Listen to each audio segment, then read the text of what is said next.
Hola, soy Iván Carrillo, bienvenido a Los Observadores, el espacio para compartir lo sorprendente que hay en el mundo.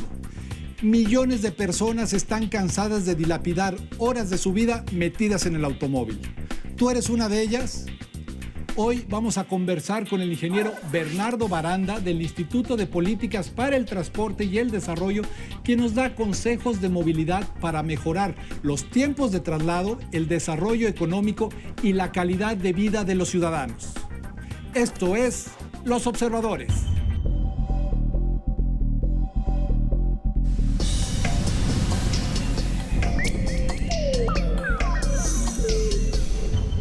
Bernardo, ¿cómo estás? Bienvenido a Los Observadores. ¿Qué tal, Iván? Bien, gracias.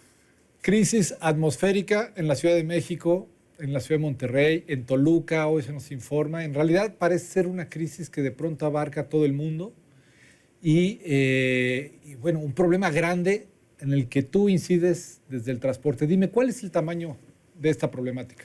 Bueno, es bastante grave, ¿no? Como bien dices, afecta la salud de la población, sobre todo pues, los más vulnerables, ¿no? Los adultos mayores, los niños, pero sobre todo pues, lo vemos mucho en las ciudades, que ya la Organización Mundial de la Salud está sacando este tipo de reportes y nosotros, bueno, en México desde hace años, creo que todos los que hemos vivido en la Ciudad de México, en alguna de las otras ciudades grandes, Monterrey, Guadalajara, pues sabemos de lo que se trata, ¿no? Que es pues un problema que ataca la salud, te irrita los ojos, la garganta, pero puede tener consecuencias más graves, ¿no? Entonces, pues sí, es algo que hay que preocuparse, pero sobre todo ocuparse, ¿no?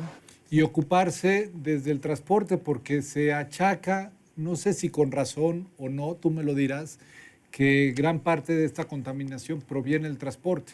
Entonces tú dime, ¿en qué medida es el transporte causa esta contaminación? Sí, bueno, sí es la mayoría, realmente entre automóviles, transporte de carga, transporte público. Hay otras fuentes que no son las no móviles, como la industria, pero desde luego los vehículos son los principales causantes de la mayoría de los contaminantes que tenemos en nuestras ciudades, ¿no? Y por lo tanto, pues hay que atacar ese problema, ¿no? Por ejemplo, en la Ciudad de México, pues muchos de los viajes, millones de los 21 millones de viajes que se hacen. Esa es la cifra, 21 millones de viajes se diariamente sí. En automóvil. No, en los diferentes modos.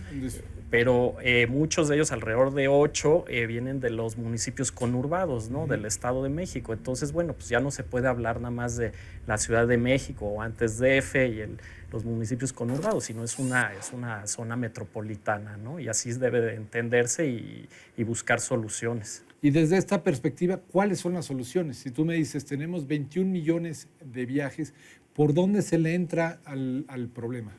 Bueno, yo creo que en primer lugar y la columna vertebral debe ser mejorar el transporte masivo, ¿no? Hacerlo de mayor calidad.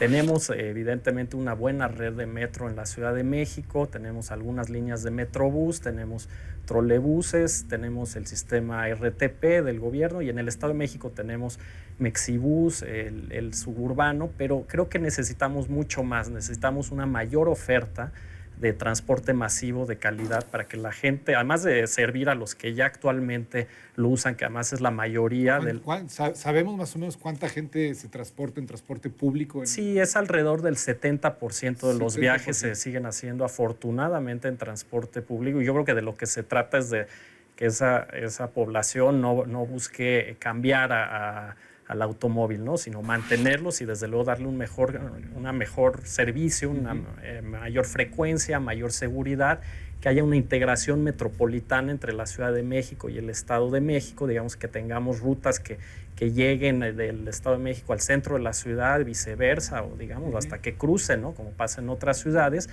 pero además también que podamos atraer a algunos usuarios del auto, ¿no? Darle opciones para que pues, no tengas que usar el auto diario, sino para ciertos viajes. Pues no sé, un carril en Insurgentes, el carril del Metrobús lleva más personas que el resto de los 3 carriles de Insurgentes, por decir algo, ¿no? Entonces, es mucho más eficiente el transporte público. Lo que pasa es que, bueno, pues los autos son, la verdad, en cuanto a espacio y bueno, emisiones depende obviamente del modelo y demás, pero es bastante ineficiente porque además pues, es un espacio que en promedio nada más 1.2 personas viajan en un auto, ¿no? Entonces sí vemos muchos autos porque pues, es muy individual, ¿no? Y eso acaba pues, saturando las vialidades y bueno, también tenemos problemas de muchas veces que las vialidades no están en las condiciones que debieran estar, los semáforos se pueden mejorar, tenemos marchas, tenemos incidentes, etcétera, ¿no? Pero definitivamente lo que han hecho las ciudades, y bueno, la Ciudad de México también ha hecho esfuerzos, ahí está el metro, por ejemplo, que a lo mejor no ves a la gran cantidad de personas que traslada porque están subterráneas, pero bueno, pues sí es fundamental, pues es apostarle, invertirle más, mejorar la calidad, dar mejor información al usuario, mayor integración entre los modos de transporte, ¿no? Que sea muy fácil cambiar de un transporte del Estado de México a otro de la ciudad, que esté en una tarjeta única. Que sea fácil y amigable, ¿no? Porque de pronto es como una batalla. O sea, yo creo que muchos quisiéramos contribuir o quizá nada más por el hecho de trasladarnos mejor, movernos en transporte público, pero de pronto puede ser una batalla, ¿no? Sí, sobre todo a las horas pico, ¿no? Pero eso también se puede resolver con mayores frecuencias, con más cantidad de servicios, ¿no? Y obviamente tampoco, digo, va a ir uno sentado a la hora pico siempre leyendo, ¿no? Muy cómodo, digo, en otras ciudades también, hasta en Nueva York, París, Londres, los metros van llenos, pero sí, obviamente se puede mejorar la calidad de los mismos, ¿no? En cuanto a seguridad, en cuanto a integración, en cuanto a muchas cosas, ¿no? ¿Cómo se afecta la calidad de vida de un automovilista hoy en la Ciudad de México o en nuestras grandes ciudades? Pues yo creo que las horas que pasamos transportándonos, ¿no? ¿Hay alguna cifra? ¿Sabemos más o menos en promedio cuánto? Sí, es alrededor de 2 horas y media, inclusive 3 horas en promedio, ha ido aumentando al día transportándonos, ¿no? Y entonces, pues sí, esto obviamente para una persona que vive 70 años, pues son varios pues años. Estamos hablando tan solo, si son 3 horas, pensemos en una semana, estamos hablando de un día a la semana arriba del automóvil, lo cual, bueno, pues para alguien que trabaja es pesadísimo, pero es injusto, por ejemplo, para un niño. Sí, claro, y además pues es tiempo que pudiera aprovecharse para estar con la familia, con amigos, descansando, relajándose, ¿no? Entonces sí, ese es yo creo que uno de los principales efectos negativos del gran crecimiento del parque vehicular en nuestras ciudades. Ahora hablemos de las propuestas. Tú trabajas en un instituto que promueve, estudia, analiza propuestas para que esto no suceda, para que haya una mejor calidad, para que haya una mejor movilidad. Sí. ¿Qué te parece si comenzamos explicando qué entendemos por la movilidad de una ciudad y luego cómo fomentarla? Sí, bueno, la movilidad ahora en realidad se entiende como pensar en el viaje, digamos, o en el trayecto de puerta a puerta, ¿no? Antes decíamos transporte y pensábamos nada más vialidad y fierros y vehículos. Ahora, pues, la movilidad incluye al peatón, al ciclista. Es una visión más moderna, ¿no? En el cual la experiencia de viaje es fundamental, pero desde la calidad de las banquetas cuando uno sale hasta la parada del camión o de donde esté el auto, en fin, ¿no? La señalización. La señalización, todo esto que te ayuda realmente a mejorar tu experiencia. Entonces, sí, la movilidad ahora está concebida en la cual el ser humano es prioritario, ¿no? Y ahí en esa escala, digamos, y también hubo la ley de movilidad que se pasó en la Ciudad de México hace 2 años, en la cual el peatón es el centro, digamos, del diseño de la vialidad o de las calles, por así decirlo, después el ciclista, después el automovilista, en tercer lugar el transporte público y después el auto, ¿no? En cuanto a prioridades de inversión, de infraestructura, de espacio en la calle, ¿no? Entonces nosotros buscamos eso, que haya mejores opciones de movilidad en las ciudades. Ahora, una cosa es la ley, lo sabemos, y otra su aplicación. ¿Qué pasa en la Ciudad de México a la hora de querer aplicar? ¿Se está logrando? ¿Cuál es el avance? ¿Qué nos faltaría? Pues yo creo que se ha avanzado, digamos, yo diría que de 10 años para acá, sobre todo, se ha empezado a hablar mucho más lenguaje, además también por los problemas que tenemos, pero ya empezamos a tener pues cuestiones como, bueno, esta ley de movilidad que mencionaba yo, que además sí, al parecer está empezando a cambiar el paradigma de en qué se invierte, pero también proyectos ya concretos como pudiera ser el sistema de bici pública, Ecobici, que aunque está confinado a cierta zona de la ciudad, bueno, pues es un avance, ¿no? Porque además ha sido muy exitoso. También tenemos pues ya más calles peatonales en el centro histórico, recuperación de espacios públicos, empezamos a tener más infraestructuras ciclistas, se le ha invertido también al transporte público, no todavía con la velocidad que como ninguno de estos otros modos que se requiere, pero ya empieza a haber sistemas, digo, las 6 líneas que tenemos de Metrobús se han hecho en 10 años.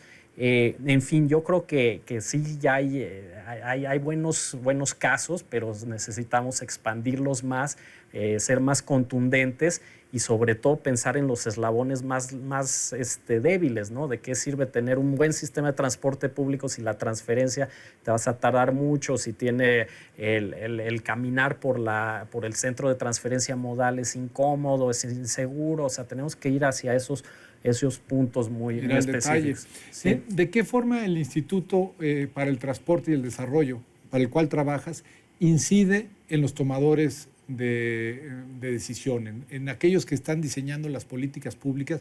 ¿Cómo pueden ustedes llegar desde el ojo experto y hacerlos actuar? Sí, bueno, nosotros buscamos siempre ser propositivos, por eso tenemos, por ejemplo, un estudio ahí que pueden bajar en nuestra página, que es www.itdp.mx, en la cual proponemos, por ejemplo, 29 líneas de Metrobús y de Mexibús para la zona metropolitana de la zona metropolitana del Valle de México, ¿no? Entonces esas son cuestiones muy concretas en las cuales vemos qué vialidades pueden ser susceptibles, qué demanda tendrían, cuánto costaría. Por ejemplo, aquí estamos hablando de que serían 35,000 millones de pesos para estas 29 líneas, que pues no es una cantidad desorbitante. Es viable de pronto, porque tú me dices, hicimos 6, bueno, se hicieron en la ciudad 6 en 10 años. La propuesta, por ejemplo, del instituto es crear 29 en ¿cuántos años? No, en 10 años. Empezar a hacer, esa es otra cosa. Creo que tenemos y tiene que haber también más apoyo del gobierno federal y también hacia el Estado de México, para que no tengamos un sistema, digamos, por año, ¿no? Sino que podamos de repente decir, bueno, pues vamos a hacer 3, 4 líneas, vamos a extender quizás un poco una de metro, pero bueno, ese es el tipo de ambición para el tamaño de problemas que tenemos, ¿no? Tú hablaste, y me gusta muchísimo la palabra, de la experiencia del peatón o de la experiencia del ciudadano en su ciudad. ¿Cómo definirías actualmente la experiencia, digamos, en las principales ciudades del país, ¿no? Pues en general, salvo algunas excepciones, no es tan buena, ¿no? Todavía se han ido deteriorando mucho. Por ejemplo, debería haber un programa de mejoramiento de banquetas, digo, algo tan básico. Alguien decía que las banquetas son más parientes de los parques que de la calle, ¿no? Entonces, sí, en realidad, pues la banqueta es súper básico, es algo que además la gente se siente protegida. Además estamos yendo hacia una población cada vez más de mayor edad, ¿no? Entonces también el nivel ahí sí de que sean, que estén bien hechas, que además también para personas con discapacidad tenemos una deuda en la infraestructura urbana con respecto a las personas con discapacidad, ¿no? Que sea muy fácil, de libre acceso, moverse a través de las ciudades, creo que es algo que tenemos que hacer. ¿Cómo defines la experiencia del ciclista? Y dame los consejos para un ciclismo también con cultura cívica para este país, que también creo que hace falta. Pues yo creo que tiene que ver con hacerse visible en la calle, desde luego respetar el reglamento de tránsito. Lo primero, ¿no? Lo primero, conocerlo. También necesitamos campañas de educación vial y ser más estrictos en a quién se le da la licencia de conducir, a quién no. También los ciclistas tienen una corresponsabilidad. Y hay, por ejemplo, un manual del ciclista urbano que se puede descargar gratuitamente de la Secretaría de Medio Ambiente de la Ciudad de México, que ahí trae muy buenos tips, ¿no? Pero yo creo que es sentido común, respeto a todos, desde luego respetar en primer lugar al peatón y pues manejar, eres un vehículo con cierto tipo de derechos, pero también cierto tipo de responsabilidades. Pues ahí está. Yo creo que estamos oyendo a alguien que vive las calles de la Ciudad de México desde un transporte alternativo que nunca deberá dejar de ser una buena opción para todos, sobre todo cuando nos referimos a la calidad del aire, que al final de cuentas pues, nos afecta a todos. Bernardo, yo te agradezco mucho que estés aquí en Los Observadores. No, al contrario, Iván, gracias a ti. Los Observadores, el espacio para compartir lo sorprendente que hay en el mundo.